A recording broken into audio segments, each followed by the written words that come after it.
Welcome everyone who's joined us to our monthly webinar. Now, today's topic is breaking barriers, leadership strategies for overcoming miscommunication.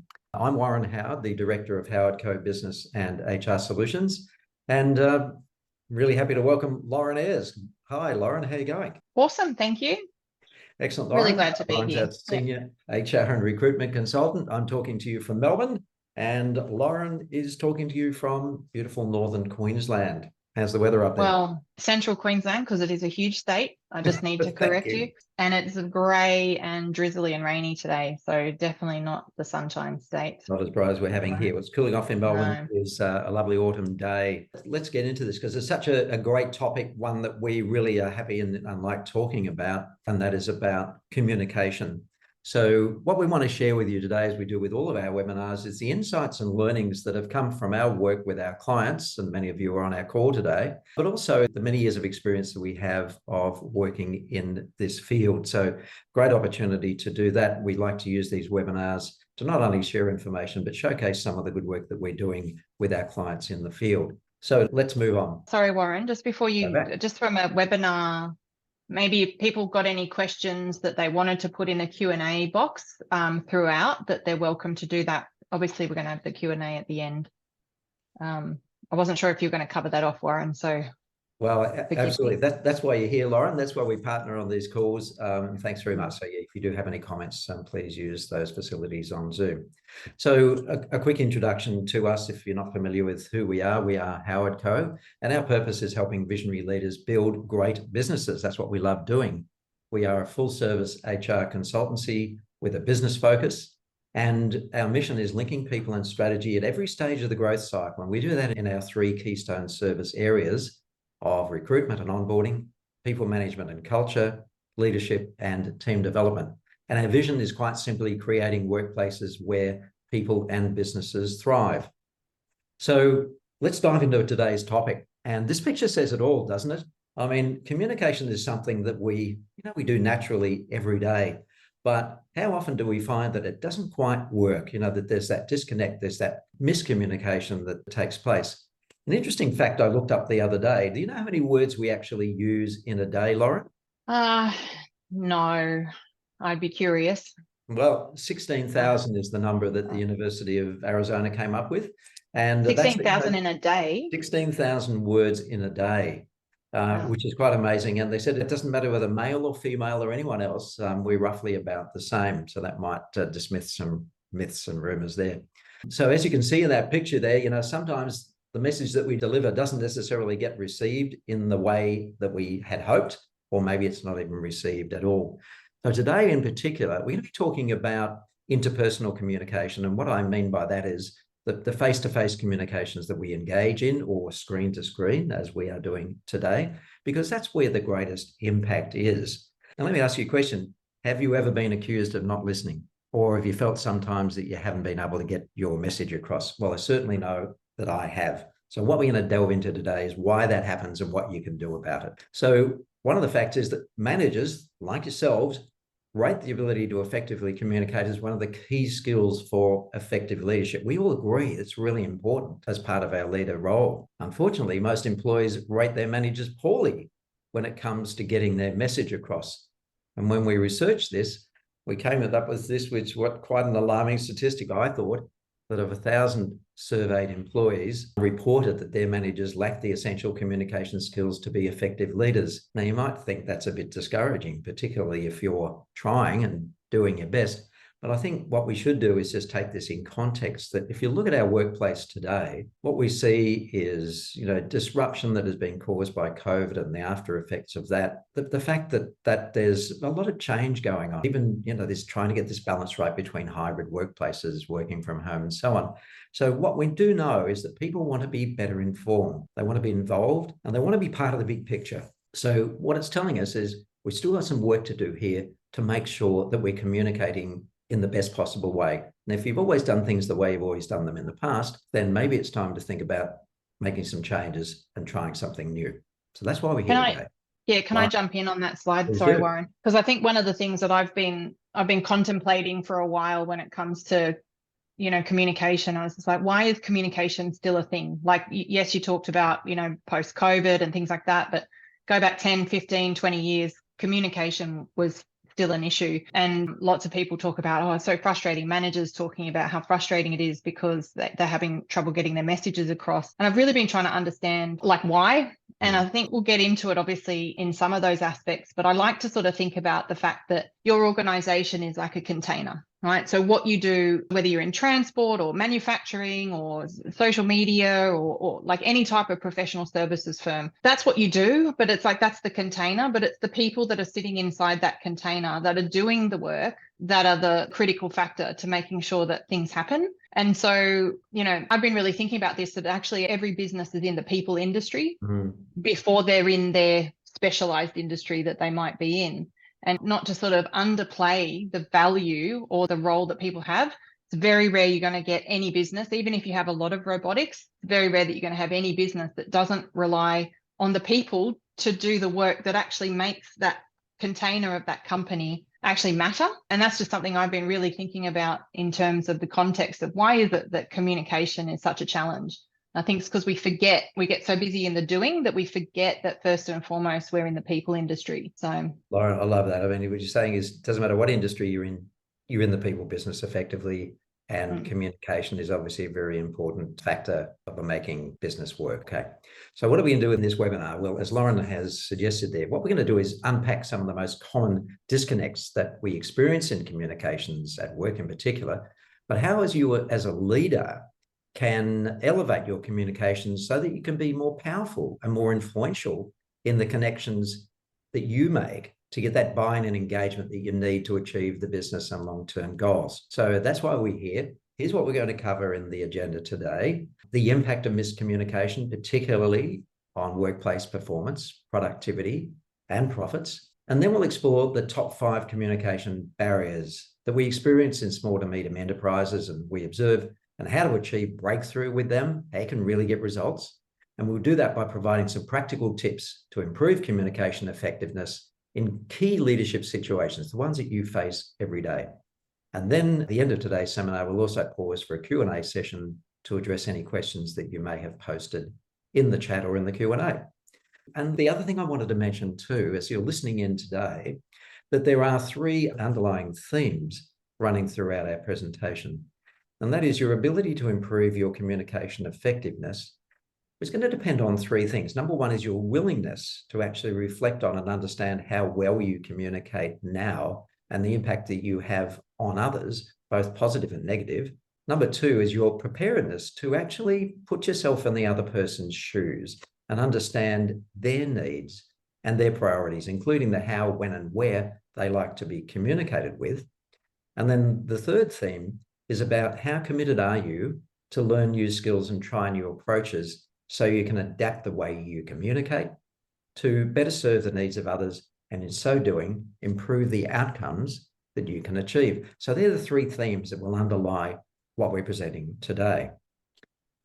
I thought we'd start with this very seemingly simple model of communication. You've probably seen variations of this picture in front of you over time. But communication, in my words, is about the exchange of information for the purpose of understanding. Now, how that takes place is you've got, in this case, 2 people, someone who is the sender of that information and the other one on the right there who is the receiver. And there, the sender is delivering a message and the receiver is providing some form of feedback. And that information is exchanged through the sender encoding it, in other words, putting it in their own words, and the receiver decoding it, in other words, understanding it in their own way. And the bit down the bottom is the bit I want to draw your attention to, and that's the noise, the things that get in the way of effective communication.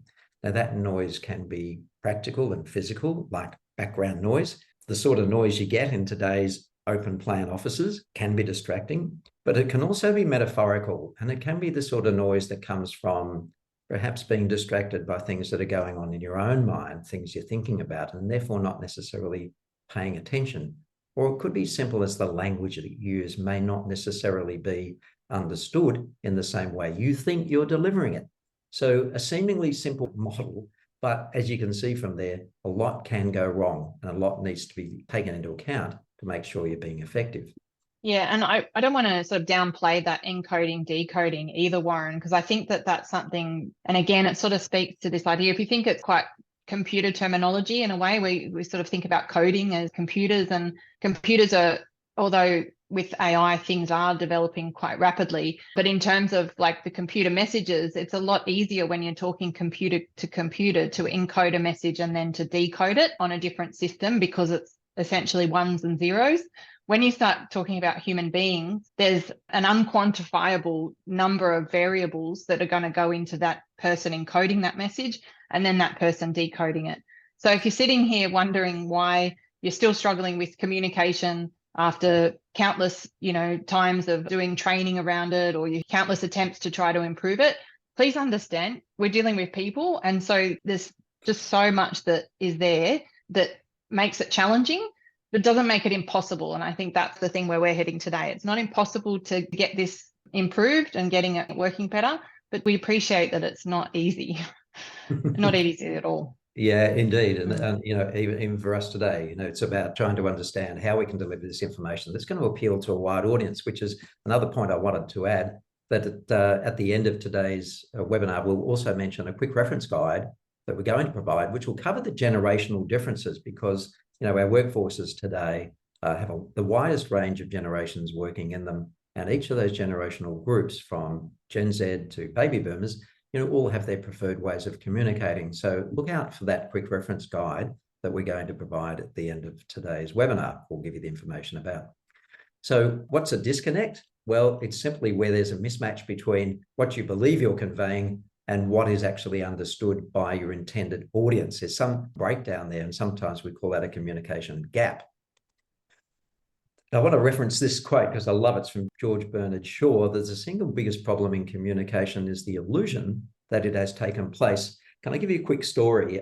Many years ago, I was working as a change lead for an insurance company, and we had to introduce some new processes into the call center to comply with some of the new compliance regulations that had come through around disclosure. Now, we put a lot of work into it, very excited about how we were going to present it to the call center folk. And on this day, when we were talking about it, the immediate response that we got was not very good, because people said, well, hang on a minute, this is going to make our call times longer, therefore we won't be able to meet our KPIs.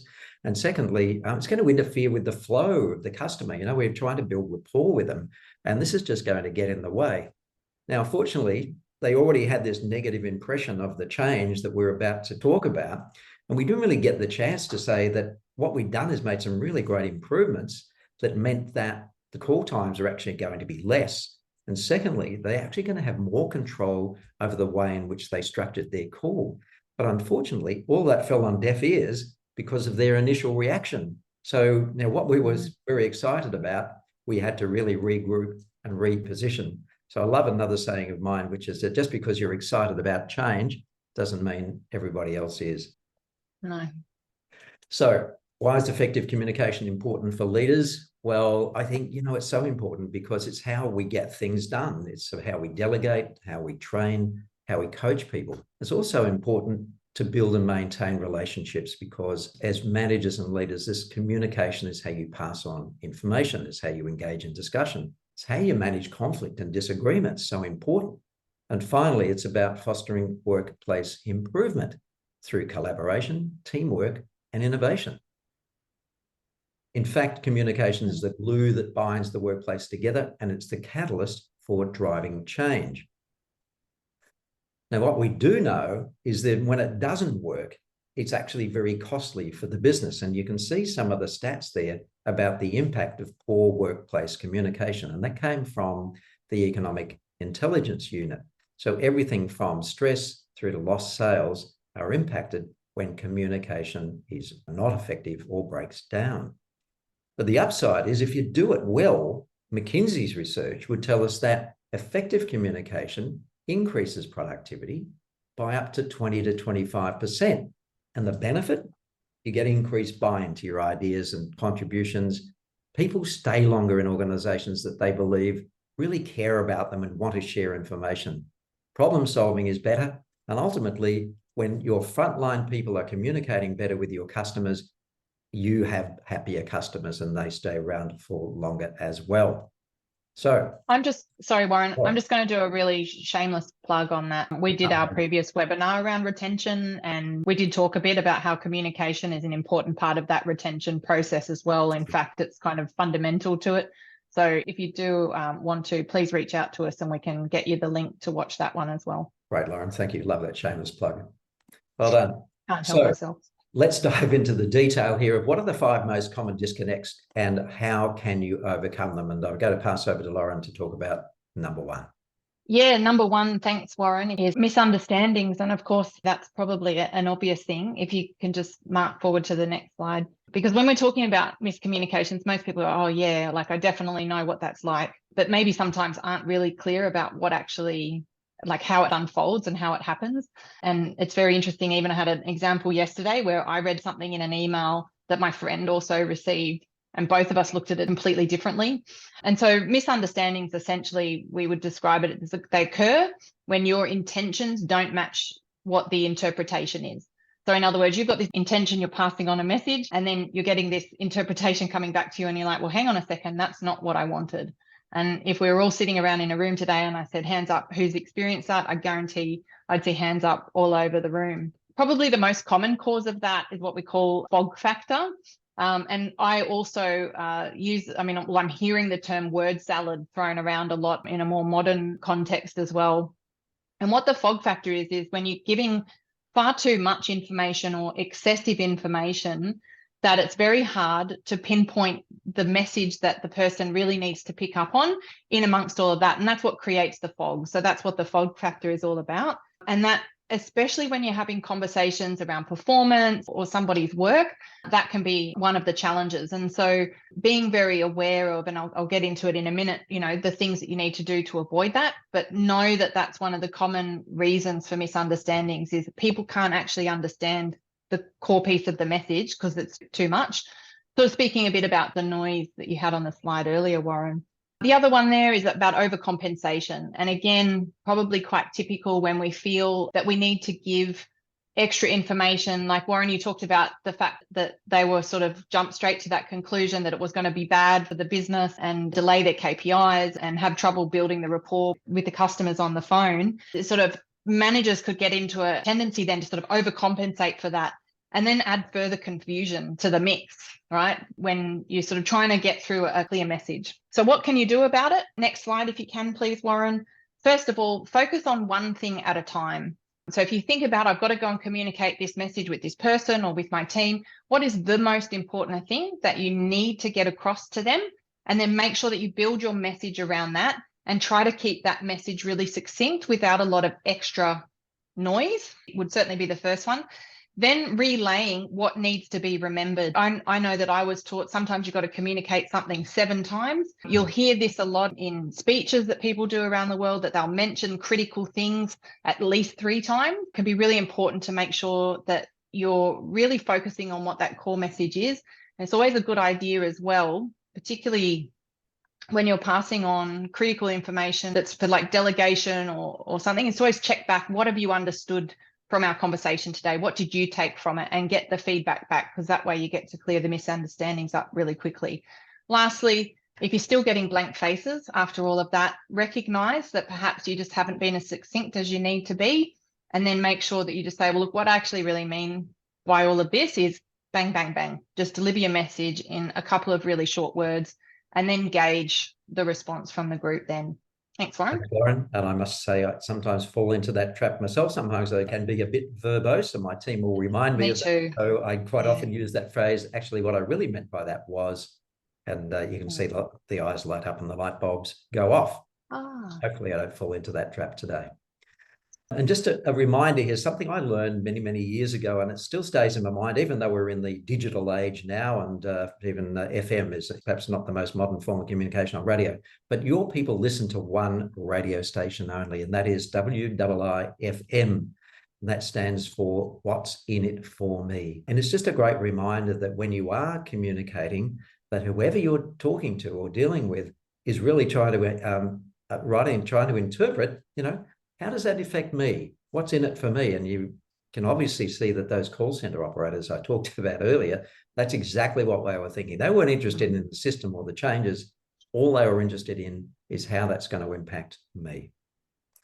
All right, so next barrier, not listening. Okay, I asked before, have you ever been accused of not listening here? And what we do know is that not listening is about not being present or not really paying attention to what the other person is saying. And I don't know if this has ever happened to you, but my wife has pulled me up on more than one occasion where she says to me, I can see you're doing a really good job of pretending to listen, but I know you've got other things on your mind. And how often do we fall into that trap, particularly if we might be moving from one conversation to another, or we've still got something on our mind from work, that's still carrying through, and we're still thinking about it when someone else is really keen to pass some information on to us. So, think about that scenario, a very typical one. You might have just got off a phone call, and perhaps you're dealing with a customer who's not too happy, or you've just had a very difficult situation passed on to you by your manager. You're still thinking about that, and you've got someone from your team already organised to come and have a meeting with you. They're waiting outside, and yet you've just got off this very difficult phone call. So what do? I mean, do you delay the meeting and say, look, something's come up, I'll have to talk to you later? Or do you go ahead anyway and say, come on in? Or do you go the other way and you say, well, look, come on in. Can we just take 5 minutes to sort of regroup? I've just come off a difficult phone call. I need to be able to refocus and pay full attention to you. So if you don't mind, let's talk about the weather for a couple of minutes, or how the kids are, just so we can refocus. I read a book once, which is called The Third Space. And I really like that phrase, because it is the gap between you when you finish one activity and start another, which allows you to refocus. So this is just a reminder that listening is just not simply hearing, because we can all pretend to do that, just as my wife catches me out on occasion. But listening is really, obviously, so much more. It's about removing distractions. And if that means turning off your phone or closing the screen on your laptop, or if it's distractions of things that are going on in your own mind, being aware of them.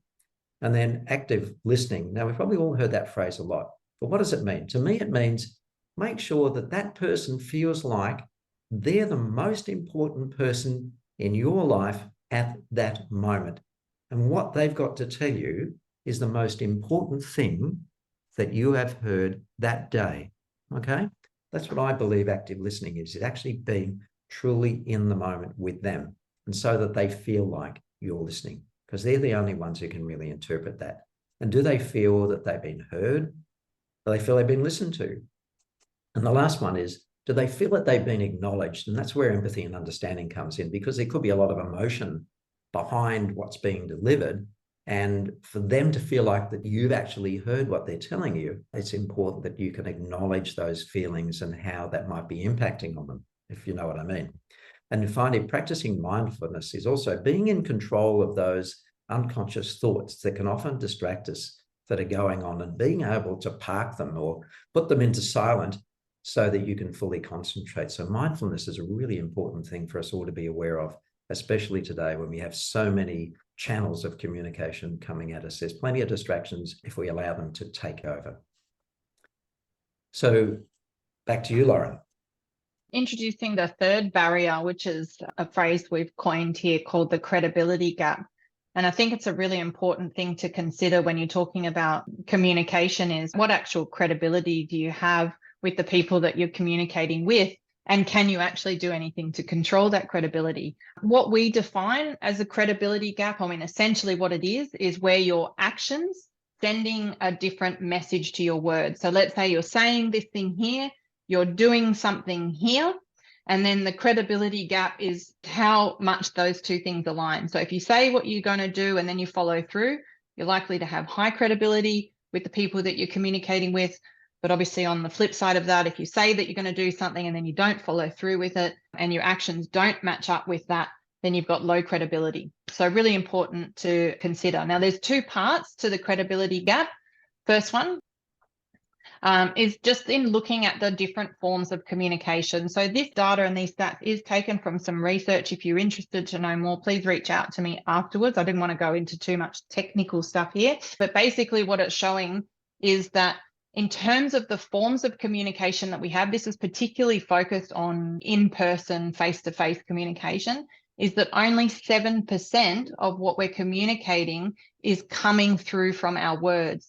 The rest of it, over 90%, is coming from our tone that we're using and also our body language. And again, that's why sometimes communication, when you're even online doing Zoom or Teams, certainly email, your communication challenges start to break down because you're not able to, you're quite often sort of seeing just words or tone, and it's hard to read body language often through a screen. So the important thing is to, from a credibility gap perspective, is to make sure that all of these three things align, because you've got to factor in that this is where bulk of the communication is coming from in your body language. So let's say you need to send a message to the team. You want to make sure that your body language is fit for the words that you're using. So in other words, you're not saying, you know, oh, we've got a problem, and you're not yelling that at the team, but you're talking about the fact that we've got a problem, but your hands are on your hips and maybe you've got a scowl on your face or something like that. Your people are going to see that more than they're going to hear the lighter tone of, oh, we've got a problem we need to talk about, right? So make sure that all of this marries up as part of ensuring that you've got credibility with your team. Tone can also be making sure that your tone is really confident. If you've got to deliver challenging messages, which all managers need to do, or all leaders need to do, make sure that the tone, like where you can, because it can be difficult for some people to be in those situations and communicate difficult messages. Where possible, make sure that your tone is confident and calm, and then your body language is relaxed and open as well. So again, it's just about making sure that it all marries up. This is probably one that actually speaks a little bit more to my heart than anything, because it's something that was sort of brought up on. And the other factor of credibility gap, which is incongruence. And what does that mean? It's the disconnect that's caused by saying one thing and then doing another. And I think that, you know, we've all had that experience where we get frustrated when someone says that they're going to do something and then they don't follow through and they don't do it. And I think one of those things that, you know, we talk about some of those sayings that we've heard, you know, you've got to walk the walk and talk the talk, and we know that's an issue. So again, you know, there's an example we were sort of talking about with this, which is where, you know, the manager's saying to his team, like, when I email you, I'm expecting you to respond to me. But then when the team emails the manager and they don't get a response, right? And so they go, well, like, why are you asking that of us when you're not doing it yourself? So there's this really important thing to consider in terms of, again, if we're coming back to building these communication foundations and breaking through these barriers, the credibility gap is really critical. If you don't have credibility with the people that you're communicating with, it's going to fall on deaf ears, essentially. So you really need to practice what you preach. Yeah, so your credibility is based on your team's perceptions of your trustworthiness, your reliability, and your integrity. Thanks. Thank you, Lauren. Number 4, one-way communication. And what this means is that, you know, some managers confuse that telling with communicating. In other words, well, I've told you, therefore you understand. And that doesn't always occur, does it? Because you often find out afterwards that that was not the case. And one of the main areas where one-way communication can have a negative impact is where in meetings. And lack of interaction is one of the top reasons why meetings often fail. But what effective leaders know is they understand the 1 to 2 rule. And what that means is in meetings or in any other group situation in particular, or even 1-to-1, that they spend 1/3 of their time sharing information and 2/3 asking questions. And look, I want you to think about meetings you've been to, right? Where the person at the top of the table says, right, I want this to be, you know, interactive, two-way. I don't want me to be the one who's doing all the talking. And then what happens after that? They're the one who does all the talking. And so you're sitting there waiting for that moment where you've got an opportunity to contribute, and it never comes. So you get disengaged, and obviously any outcomes from that meeting, you're far less likely to be buying into because you haven't had any input. So a good antidote to one-way communication is to make it two-way and use that 1 to 2 rule. And a really, really effective means, particularly during meetings, is you can use the 3 types of questions, and that really stimulates conversation. No doubt you'll have heard of all of these open questions, and they're the ones which allow an open-ended answer. So questions that start with who, how, what, why, where, when, but it elicits some conversation, and that gets people talking. So, you know, quick question might be, well, we've been talking about two-way communication. What does that mean to you? What does two-way mean? And instantly you're going to get a whole lot of different views that maybe you didn't even think about either. Then closed questions, well, they're really helpful if you just want quick yes, no answers, maybe something that just needs a quick response, like, well, should we break for lunch at 12 or 12:30 today, folks? Just raise of hands. You don't need a discussion. You just want to know what's the most popular decision. And finally, the reflective questions, and I'm really, really a big one on these because I think this is where you overcome misunderstandings. So from the listener's point of view, so if that's you, it's about repeating back what you think you've heard. So what I think you're saying is this, or am I hearing that correctly? But you know how you can use it also? And that's when you've delivered some information to someone. And I did this the other day with one of our team, where we were talking about the task that I'd asked them to do. And I said, look, before we go, can you just repeat back to me just what you believe we've asked you to do?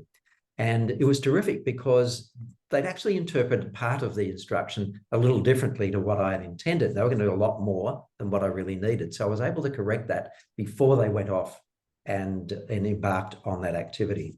So two-way communication can really be promoted and helped through those three types of questions, particularly the last one. What about different styles, Lauren? Again, a favorite topic of mine. Absolutely, back to what I was saying before about, if we're thinking about the business as a container and all the people are on the inside, the business doesn't exist without people, right? So it's about understanding that each individual who's working in the business has a different style and a different approach. They're coming from different backgrounds. They've got different values and beliefs, different thoughts and feelings, a whole manner of things that are going through to create the lens through which they're seeing the world and therefore through which they're seeing their business, the company, the problems, the tasks that they need to do. If you can advance the slide, please. Yeah, and so that's why it's a critical factor, and we've left it, to last here because it's such an important barrier to break down. We're talking about encoding and decoding messages, which is essentially what communication is in a really, structural kind of way of thinking about it. But it's like you say, we seem to be on a different wavelength. And that's what I was sort of indicating before, like my friend and I both interpreted this email completely differently. It's like, how did that happen? So it's about recognizing it's not just different communication styles. Obviously, that's the critical part to it, but it's just about understanding that we're all coming from a very different place. Advance the slides.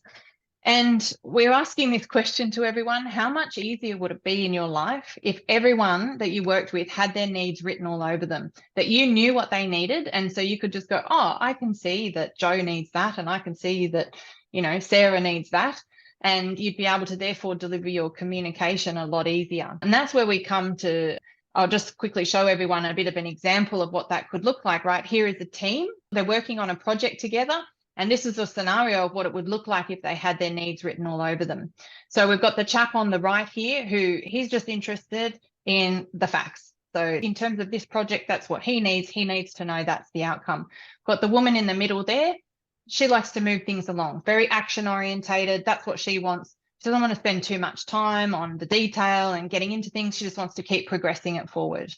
I've got the other woman there on the left. She wants everyone to have fun. That's what her priority is. She also looks like she's got a bit of an affection for the fellow in the chambray shirt, but that's her thing, right? She just likes to have fun and make sure that people are enjoying themselves on the project. She doesn't want to work on a project where it's all just data crunching and aspects like that. Lastly, the chap in the chambray shirt here, he likes to listen to others. That's what he's motivated by, right? So he's really wanting to seek input from other people. Now, if you knew that that was what your team, if they were wearing those labels, that would make your communication a lot easier because you'd be able to tailor it specifically to different people and make sure that you're capturing that audience.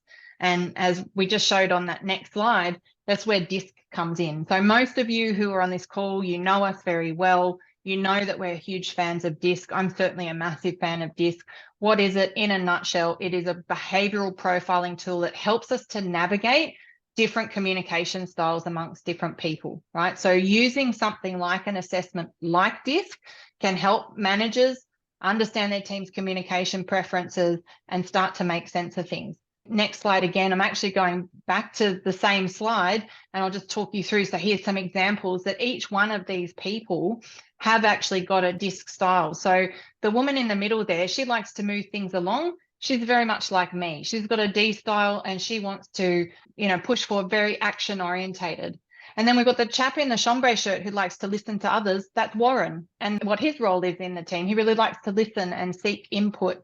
And if he and I didn't know that about each other, we didn't understand each other's DISC style and how we, need to navigate conversations. And that happens, every week, that there's some type of conversation where we're being very respectful of the other person's style to know how to communicate more effectively.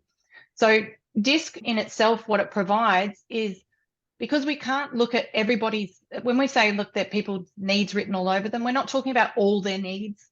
People have got lots of needs. We're not going to be able to manage everybody's needs in the workplace. And we're certainly not going to necessarily be able to go around and ask everybody what their needs are, because they might not even know how to talk about it. So something like DISC is a bit of a third-party tool. It makes it a lot easier once you understand the basics of the model, and it's not a hard model to get used to. You can actually start to really understand how to tailor your messaging to different styles. So that's how we've used DISC. I think, Warren, you've got just a quick case example.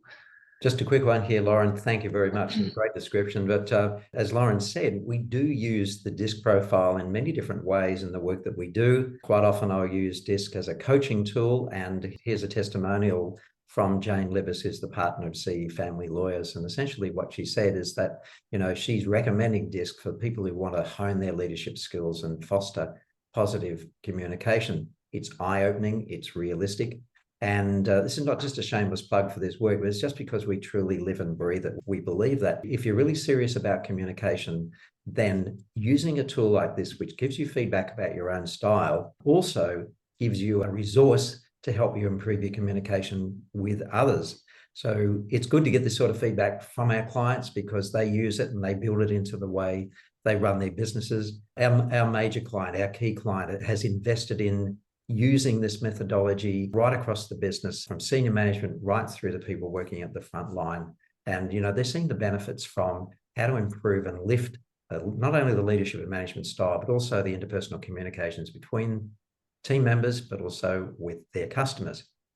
So let's quickly summarize where we've been today on this journey together, the 5 practical strategies that you can increase your communication effectiveness. So first of all, be clear on the message that you want to deliver. Really focus in on that core message.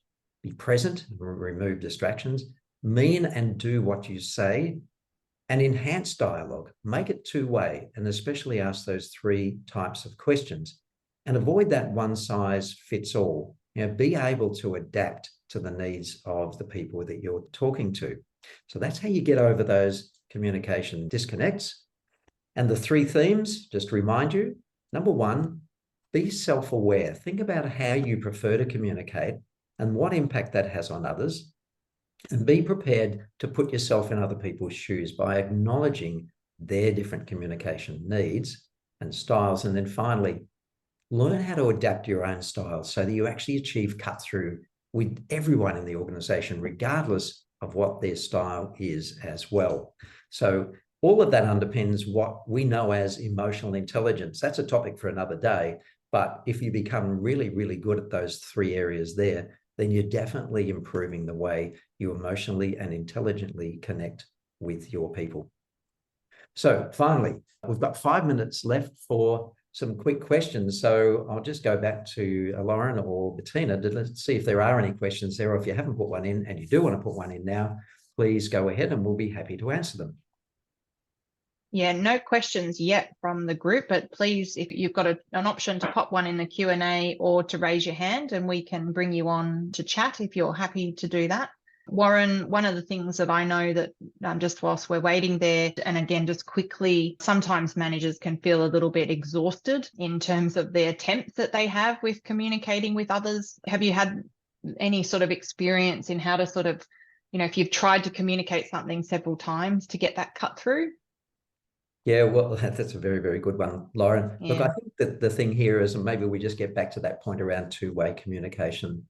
The practice asking the questions, and just like my example, talking to the call center, it was a good example of where we had to go back and then just have one-to-ones with people within that group just to find out what their interpretation was and, how we could better pitch the message. So, make it two-way.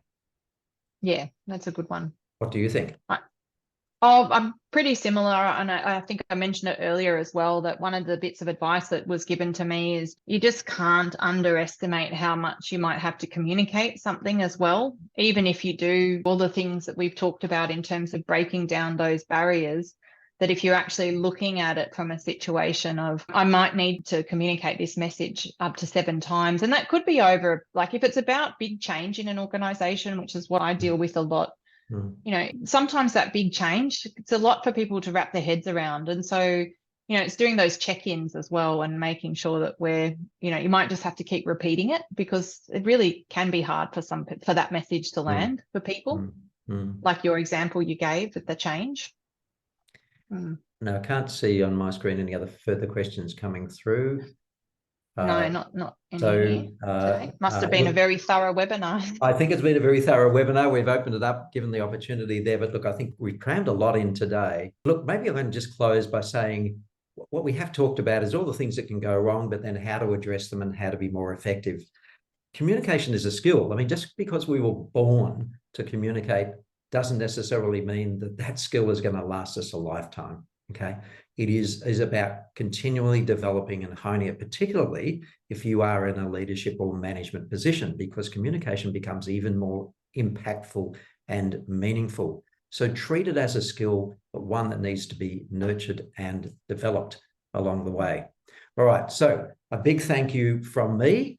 And Lauren, any final words before we close? Yeah, no, thank you. I'm very mindful of our time. So appreciate everyone joining us today. That was great. Excellent. And thank you, Lauren. It's been a pleasure working alongside you once again and sharing our experiences.